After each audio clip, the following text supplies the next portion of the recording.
عمراؤ جاندہ کا سلام قبول ہو۔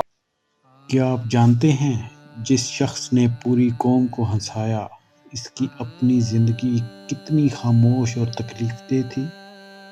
پاکستانی فلمی تاریخ کا وہ کردار جس کا نام سنتے ہی چہرے پر مسکراہٹ آ جاتی ہے۔ آج ہم بات کریں گے رنگیلا، پاکستان کے لیجنڈ کامیڈین کی۔ پاگل دا پتر پھر آ گیا؟ جی سر، گل کرنا کہندا جیلر صاحب میرے بڑے اچھے دوست نے۔ رنگیلا کا اصل نام محمد سعید خان تھا۔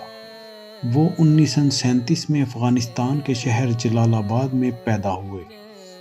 ہجرت کے بعد ان کا خاندان پاکستان آ گیا اور یوں ایک غریب مگر باصلاحیت بچہ لاہور کی گلیوں میں اپنی قسمت تلاش کرنے لگا۔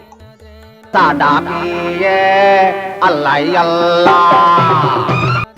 غربت، مشکلات اور جدوجہد رنگیلا کی زندگی کا حصہ رہی، مگر ان کی فطری حس مزاح ہر دکھ پر غالب آتی چلی گئی۔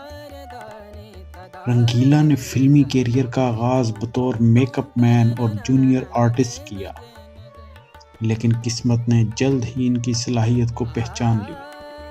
1965 کی فلم ہتھ جوڑی وہ موڑ ثابت ہوئی جس نے رنگیلا کو عوام کا محبوب بنا دیا۔ اسی جڑے پنڈ پنڈ پھرنا لیا ساڈے کولو ہاتھ کھسکائے جا ان کی معصوم شکل، انوکھے ڈائیلاگ اور بے ساختہ ایکٹنگ نے انہیں باقی سب سے الگ کر دیا۔